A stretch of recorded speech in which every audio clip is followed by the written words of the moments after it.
Tukon keler mi jidin mi ban lingwa sama keler ban lingwa sama ban jelin ka kwiri gama ci to Uganda gwas mi mo shi gar shi ku jandang ro shi ka lutin ka bas mi ci yak ka gar to te ka tin men South Sudanese ban jelin ma ci to ka bas mo dungdul gorka an baran ci palpin ka lianga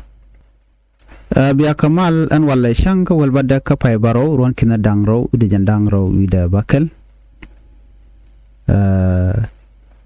Bartin kon lat Korean banak lingwa sama bukora ke jen kui bas kamandana ci yak mi ci gaade shop ke jandang ro shekana kare wika Kampala ke Uganda bana full report bana je lingwa sama biaru mi palpin no kamandana shoda lat kan kon wen ya mi jiram jedit ka no online TV channel gui je ka YouTube gui je ka Facebook deri channel deri je support am ken support no wen wana kare ga dana to gwasa me ke men shalat hey wiki Uganda shalado take a bus dul gor michigan bus dul gor michigan lo weekend ka trip la trip te god la nawiya jalten la gala kanang gatin west go to be gad beken ka lo guch gadul gora and bus mo michigan watch bus mo cho yak read it in a garden and bus money wa bas dul gorgum shal ke King David Junior School ajan bas dana ci yak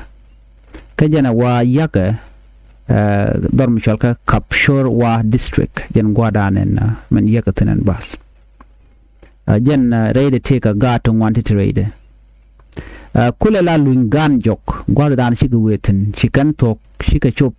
gwa trip ka ki dordana ci gwetin ja nangten Guan mangai kelong mi chali famous CP Fall tourist area mom chali CP Fall jen gwala tourism ya kan weten ba wi cha guan mo gwala metenen mo gwala gar nangaten ka kwidul gor educational activity la ya gwi keten wini mi ke bangwan ba galo gwi te dong de gat da nya da dere de la lep kenen keten konan kana menen ka ripon mi chala gwasa me Ugandan authorities skinit kono te kalwang kanen bahas yaga katiang kalwile jogala we ka Kampala ay kone nere kon la gar tin la Uganda tika gar mi jaga long misran che we gara chero dan nika kala kana jel ke speed mi dita long kay poden yamen shame shalat kenyam wa chala don bus point take a mechanical problem lo ready take kala shika shoka kilo da wate krek gwade weten alajan teka gwan mala ler pin mishale shikwatit hill ajana apami mo de control no apam mila na da ler pin keje wa shetike mechanical problem ke dong shoka charo den gay ke shetike musmara charo en rat no gwasa mone wajan gwadana tok rek tok ro ten geje wa ka wede pin gwasa mo ko ler jan pin and then she Ramadana driver key gear she control she loss lokan baskan je lonka mri de wide gwasa money she baza gwasa mo she shuringa pedalong she char you pelan dob dan kule jal ga jab man lay dob ngwane jen and then when mo ano she point numbers gwadan she ngoy ke je cherodo yat ka pemdit am pemdit money che turbil che jatar tara je karin ka spin midit ka jano ler pin wi pam ka wede pin and then when mom no she got to you pen ke che turbil che roda chu overturn ke che chu yak che ro chu tar ere rikana mone a che tekne to wanti chirik chi jekten gwasan ci bat che roda tartan ci menen yen mo gwasame to toka kwamne beska ware beska na mo si gado shupu jandang ro si liu reida gado shupu jandang ro kan gado jandang ro tin kono si liu ka gado il gorka ramkel redien men kul la jandang ro dien chala do jen ajaram dan la founder ki gwan dul gora manan ku dul gole chak and school founder mashallah ne dang ro actually jen school founder kana director wa ajana director point ka jen chali Mr. Tadio Sekede jaram nan ci liw ko wade ka kaneti dit chali Mr. Tadio Sekede jaram dan ci yede ci bat kel ka ga tiene ko korom sha ci nawe waje guch waje dan ci ne ti shu jandang no ci liuten then cha ga to wan cha go jek tiken ka bot yes ci kan dial ci yar ban wan ke lun kan ga kon te ka bot kan pek den kanalat kan ga dul gor ka tiken ka bot amenetin konti la school staff ne ko la tenterator biel ko bata jala karwa la jala kel ka kwar ki ka ne konti la headmistress tin kon ne kon la gala ka ganka no ka the point the and school founder te tin mi ci yede kula jenon school founder and director yal Mr. Tadio Sekede no gwada mo jen mi ci reke togo cha nei to cha kanang la chala do temrai na ne ko na cha nang dul walten la jibon ne dangro wati ka bot didalong ti tandi na wa ka minor ano chene to wan chikare ko mo chikan ka kore mun ci tuok ti Uganda Minister of Education chikan announce no ne bikan tribute te nying dul gor ba kapshon ka jan gwada chirke to goja lo chikan mishala temporary suspension you can a lot across Uganda ke lo tell mishala trip ka gadul gor ka jan accident shi to ga mi shi gar shi jandang ro shi kana ke gadan wal bangwan ka kuadul gor ka kel chenete kontila education official kala do ne la ne na me ko ba gad ba ka gang special ne ko ne dul gor ka men mi sha investigation cha jelat ka cha mandanen yek turbila mo cha jek kon turbil sometime dong den laro dong che jal ka pedalong dong den laro no jen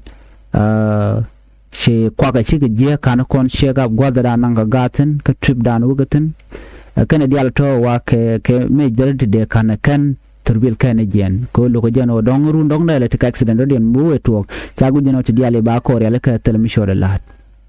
dan gwasa mo wa ci kana caption ngana mone dong da la jen kwiko turbil je dong tele donc mi ci dong a ñok dong de la kuy char ko ci nga jeno char jene char mi leer pin donc jen do danan ku driver ko control ko je la los ke je brigade bi ko weliu non so titi ga te chalat mi bu kon ka sa Sudan re accident kada mo ce joje no ce te ka gat shilu ti la so Sudanese ko ngai kon dial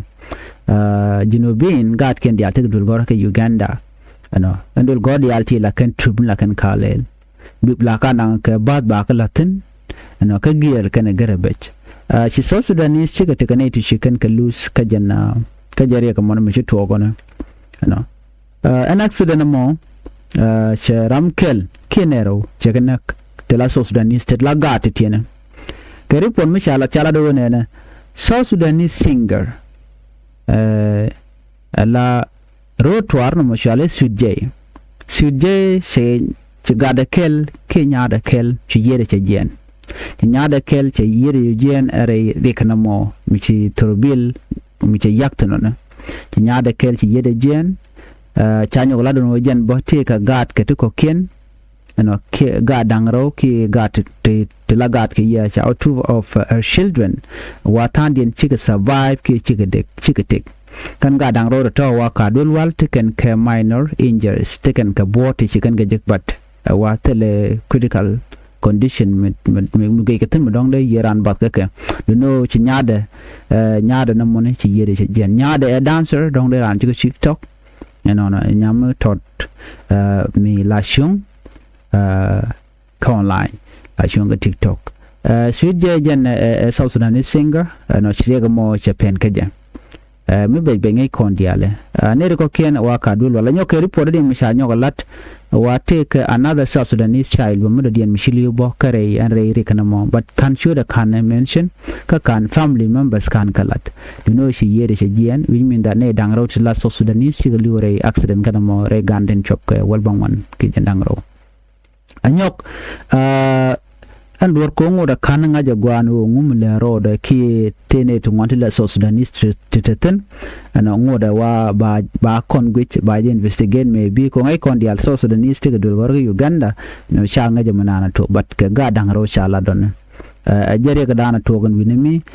ne tungwan ka social media tila South Sudanese kan Uganda chilo din che jata lung ko mana choda la imagine ka chankel just within a second gata chuk jen dangro ke walbang want delu ne ka jan gwata todomo Kenya wang tijen gwat teskalwa dan chi gwe tan kula loy kutche mane ken ko de kan lo ling nan wo chine wo je mo chine nen gwat dan cha ne nang tin ko la nang na gwami mu gwami bi lo gwitin bi mai bi lo refresh special guard bi kan lo gwe no ngum shore la ki ngum to gwat mane instead chi lo to na accident so na me very painful no mu kon gwe no ka Ugandan chan men gwe Canadian kontila driver ki Ugandan some of Ugandan driver Canadian badge kan tandian la ger kan ka pedalong ka share ken ka share show shi ka share ti chi ka ti epe ka share ti rebre ti chale la to dalong mi shi gwe je mi jira mi shi jal no ka dup Uganda de nga je no na me amazno de road accident there to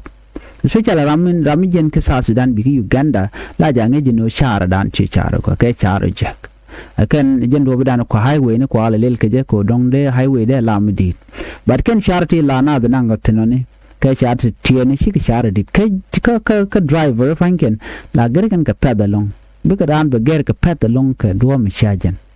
ka ngaji jeno jin mi le pin jen wi pam jen ki hil kula le pin de to bi dara jidel jalamat instead la rep kan speed bi ka mal shopping so na me ajen dana nan na a can turbil ba can ku kwa ku go jek michelin ka spin mi da can charor la tarba shina ne shop to chicken delu luna ni ku jerin ka spin mi ka charor lo pem ka pem do michelela mat ka wada pin ka lere pin da gwa ma dar shop anyok mala very sad along kan ger kana gat tiene shigni tidit gad tiene te de ger ka speed kan ga je gwanu gadul gor ka chaga de ge like that a can bi ashub ni mola la jeliana mat ko ka gad chigni tidit they are not in hurry chicken patel gwa we katin ka jendul gor ka dien boni mananka so mi kana mo gad mananka trip de turbilen da ajalla mat chi ger che de peda ko ba malchup ko re ka bitwo gone dera ga der yedien dera ba chere me chetwo gwasama the mejen jeslo ajadan show the lad ke Ugandan kana South Sudanese families tin kon tin te ga to gor rewi ka Kampala ke Uganda ring midit just lo yes just lo so right now cha kan dial kan trim dial cha ga suspend unless she Minister of Education chi kana nyoko muku kana non no bi ga dial kon tin wenamo bikan nyokami lui kan jal bikan we ka goten kon la wen en ko chen gwa da kelm to goten wan tikitin ti la ga nang ten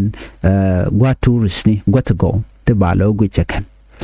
so na mejen tragedy dana chitwo kan e kon ti la South Sudanese kan je Uganda rai wika Kampala ka kwi torbiel mila dungdol gora mi shi yakka ja ga de chubu jandang ro chekanak ana biya te gamal banyo je kan na da report bye bye